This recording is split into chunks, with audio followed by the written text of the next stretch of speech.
করলে যারা তিতের ভয়েতে খান না তারা আগে লবণ দিয়ে ছানে পানি দিয়ে ভালো করে দিলে করলে তিতে ভাব দূর হয়ে যায়।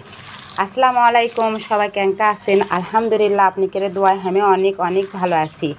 আজকে আমি রান্ধমু করলে দিয়ে আলু দিয়ে আর বাটা মাছ দিয়ে পুরপুরি বা চরচরি।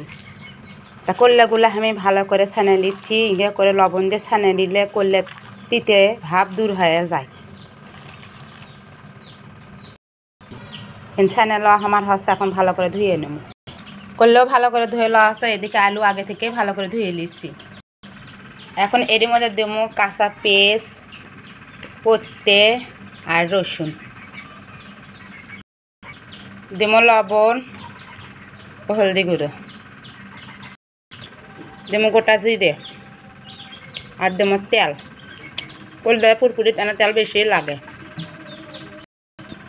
ভালো করে সবগুলো মেখে নেব।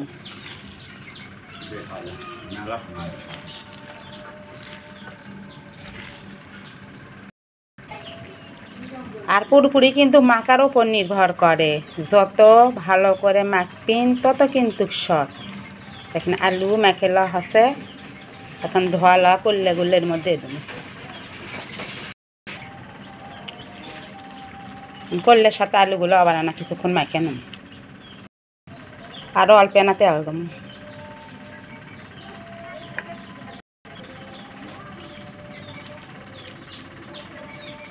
দেখেন এই হলো আমার মাখামাখির অবস্থা। কত পানি বার আছে মাখতে মাখতে। এখন অল্প করে পানি দেবো।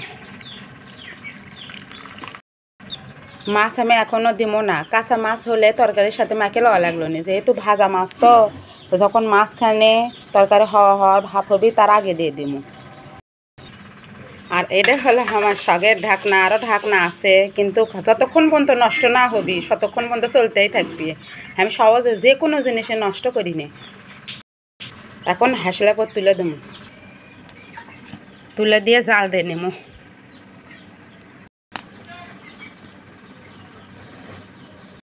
আর পুরপুরির যারা আদা রসুন পিসা খোসা খাবার চান তারা খাবার পারেন, কিন্তু আমি খাই না। ওই পিসা খোসা দিলে একটা গন্ধ হয়, ওই গন্ধটা ভালো লাগে না আমাকে।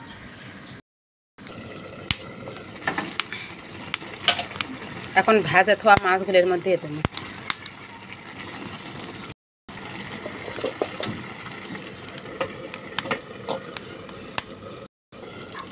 ঢাকনাটা খুলে আস্তে করে না লাড়ে সাড়ে দেবো। মাছের মধ্যে নুন ঝাল তেল জান ঢোকে।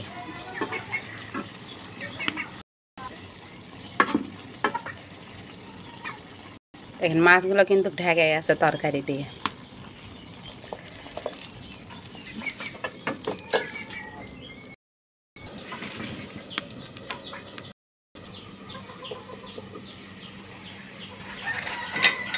দেখেন তরকারির পানি একবারে শুকিয়ে গেছে। আপনি করে দেখায় দেখেন, এলে কিন্তু তেল বার আছে, এলে কিন্তু পানি লয়।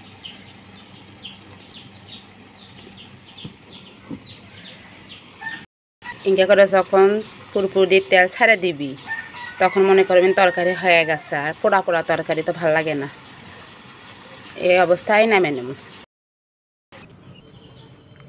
এখন তুলে নিয়ে আপনি করে দেখাই।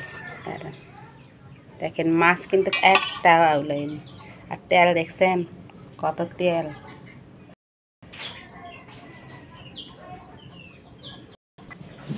এই হলো করলা আলু আর বাটা মাছ দিয়ে আমার চরচরির শেষ মুহূর্ত।